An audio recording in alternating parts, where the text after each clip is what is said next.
Vários pontos importantes, então, que o Tribunal Superior Eleitoral começa a julgar hoje e realmente a questão da inteligência artificial é um ponto de grande destaque. Para entender melhor o tamanho desse desafio, a gente faz conexão com o doutor Luiz Augusto Durso, advogado especialista em Direito Digital. Doutor, boa tarde, seja sempre bem-vindo ao Conexão Record News.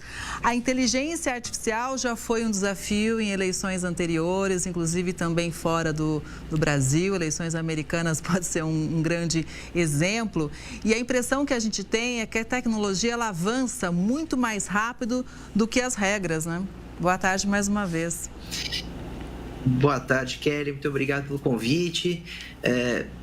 Todos nós temos preocupações. A tecnologia é maravilhosa, a inteligência artificial é incrível e ela entrega aí conteúdos lindos para utilizarmos de maneira adequada. O grande problema é a utilização ilícita, a utilização indevida, a utilização de criação de conteúdo para manipular o voto daquele cidadão. O grande problema, Kelly, a grande expectativa assustadora é que ela evoluiu muito, principalmente da última campanha para cá.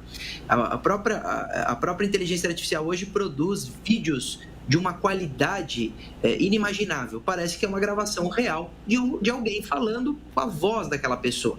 Então, imagine a produção desse conteúdo ilícito para difundir nas redes sociais, que também não tem muito controle, e isso chegar à população como se um candidato tivesse maltratado um animal, como se ele tivesse envolvido em um escândalo, como se ele tivesse falado uma grande bobagem. Isso vai influenciar nas campanhas. A expectativa é que, de fato, irão utilizar. Porque, Kelly, com a evolução da tecnologia, ela se torna mais fácil e mais acessível. Antigamente, o indivíduo, para fazer uma edição de vídeo, ele tinha que conhecer muito de tecnologia. Hoje, basta ele no prompt, que é o que a gente chama de o texto que vai dar as diretrizes para a inteligência artificial, escrever o que ele quer. Então, por texto, ele pede para a inteligência artificial e ela entrega um vídeo muito bem feito e muito perfeito.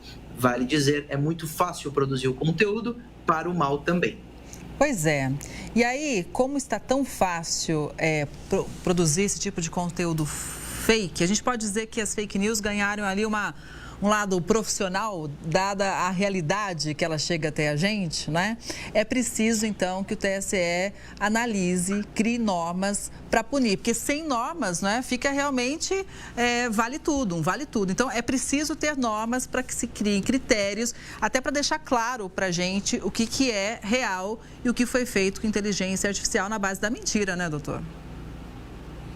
Perfeito, Kelly. O TSE está preocupado, claro. Sabe que isso será utilizado tanto para o bem como para o mal. Com relação à utilização lícita permitida, o TSE se antecipa aí na resolução que está sendo votada, será votada hoje, para que o candidato que a utilize, ele coloque a informação que aquilo é produzido por inteligência artificial. Porque mesmo que o conteúdo não prejudique terceiro, mesmo que o conteúdo não seja criminoso, se ele favorece o candidato, o eleitor que está assistindo aquela publicidade, ele precisa saber que aquele vídeo não é real, não retrata uma imagem gravada, e sim uma imagem produzida do zero.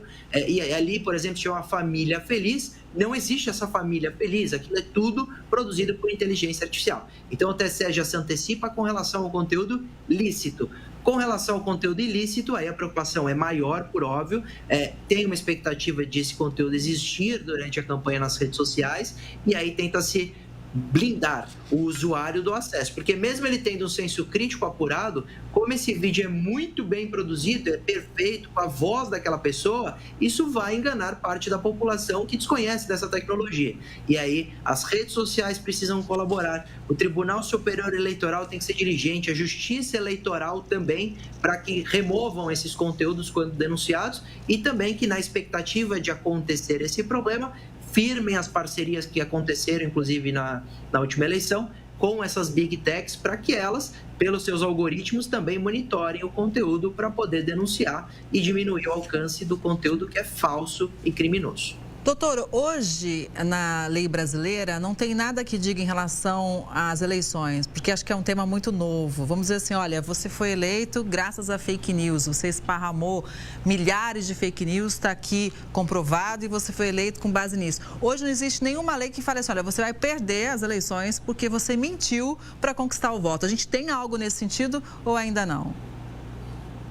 Explicitamente, como você verbaliza, não. Mas se a gente pensar que, diante de um ilícito utilizado para eleger um candidato que de fato foi o autor ou o mandante do conteúdo falso, publicitário ali ilícito, ele pode ter sua candidatura impugnada pela Justiça Eleitoral.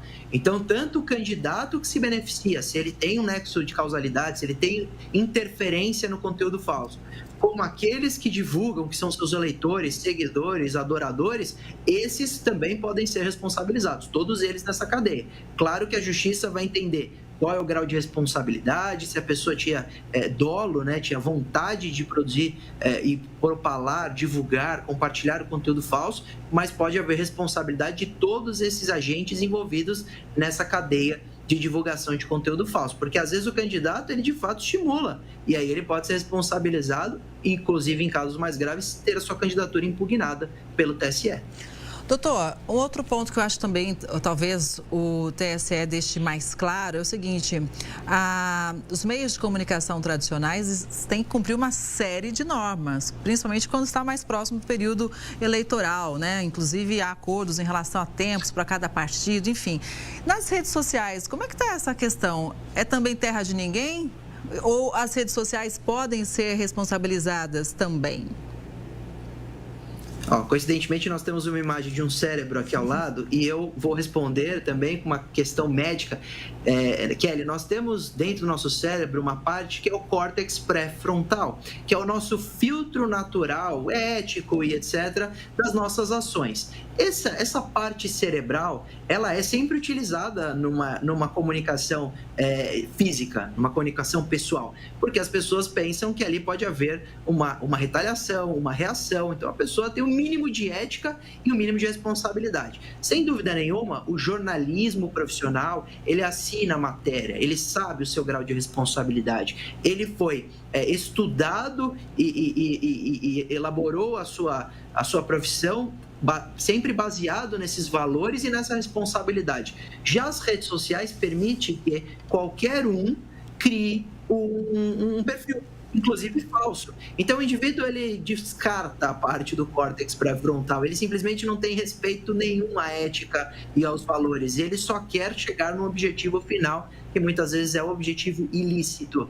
Então, nós sabemos que aquele conteúdo produzido por portais nas redes sociais e até por autores que usam de perfis falsos, eles precisam, de alguma forma, ser gerido, seja por monitoramento, seja por exclusão, seja por banimento, seja por análise de conteúdo pelos algoritmos. O que não dá é para as pessoas acreditarem que há uma comparação mínima entre o jornalismo profissional, que goza de absoluta responsabilidade, e o indivíduo que pode simplesmente produzir qualquer coisa e muitas vezes só é um compartilhador de conteúdos falsos pela sua inocência. Então, o indivíduo não tem ciência que aquele conteúdo pode ser falso e ele simplesmente divulga, demonstrando sua indignação e também influenciando outras pessoas. Esta é uma cadeia, Kelly, que a gente infelizmente verifica nas pesquisas, trazendo que as fake news viralizam mais do que as notícias verdadeiras, tem mais likes e mais compartilhamentos, porque nós vimos que há a aplicação do que chamamos de viés de confirmação.